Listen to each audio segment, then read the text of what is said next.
Ayun, nandito po tayo, papunta po tayo ng Palapag. Bale dito tayo dadaan sa Simura Road. Sa mga mamimista po dahil bisperas ngayon, mag-ingat po yung mga papunta dito sa Palapag kasi matarik po ang bundok na ito dito. At lalo na may mga parting lubak-lubak pa sa mga kalsada. Yan, makikita nyo naman. Yan, konting ingat lamang po para okay ang iyong pamatron. Sa mga pamatron, shout out sa iyo, maghinay ka mga. Ano na may dili mo pa gud ang agian nga iba. Sa siniding area ho. Lubak-lubak pa. Hindi sa nagkumbang.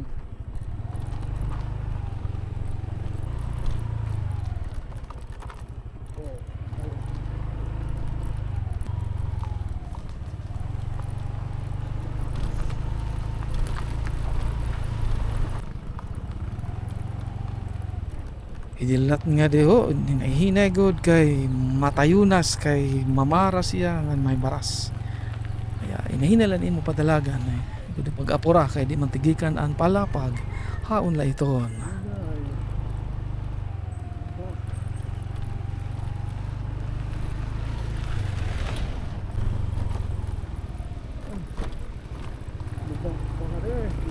Barangay Hangtod area.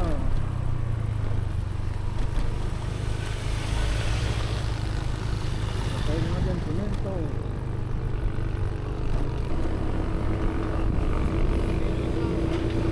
Madilat sini nga area ho dili na sa may barangay. Pasag ka itong doon no, wakay latson ang semento. Inahinay ka latson doon kay rumok-rumok na ang kalsada. Hataas itong doon kung hinga di ka. Sa pagod na area.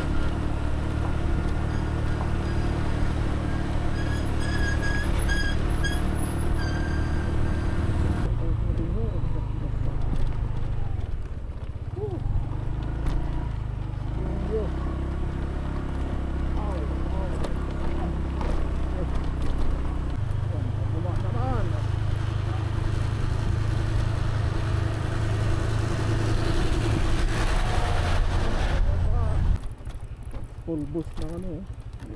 Bitak ng sada. Bitak-bitak eh. Kaya di mo na pwede sa ano, simento. So reg mga patron, pwede ka mamagi via Rawis, Tulawang, tapos Kalamutan to Pangpang. Pero natabok law dagat, medyo mga sampan sasakyan ng scooter. Mabayad kami ng buti pero ang bayad niya yung dati si Tinta ito. Kung nasunaan, pasahero. Isa yung sign nga da, kung parang nga di, lalo yung gab ikam. Pero kung narig kam nga di, hinihinay la, kaya gad niya ito. Basta hinihinay la. Adi na kaya na sa Palapag, Northern Samar, kita man mag-patron na nga di kay Bispera siya na mga adlaw. So, yan. Sa mga taga dito sa Palapag, shoutout sa iyo nga mga pay nga patron nila.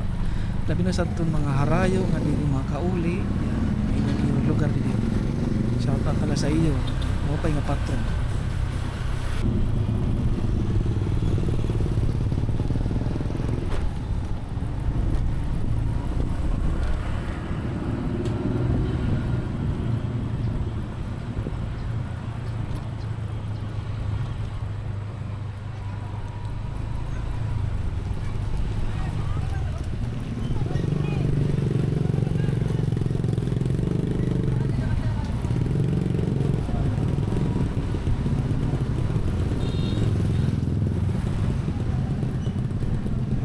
Parang humang pala nga di ang parit. Parang agad hiabot kay medyo nag-ihagit nga da sa agian.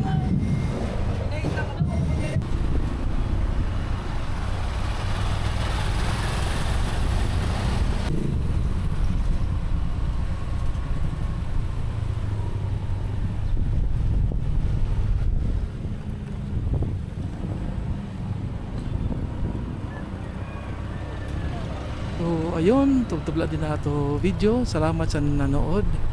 And shout out sa iyo mga tanan hanggang sa muli. Iyon po.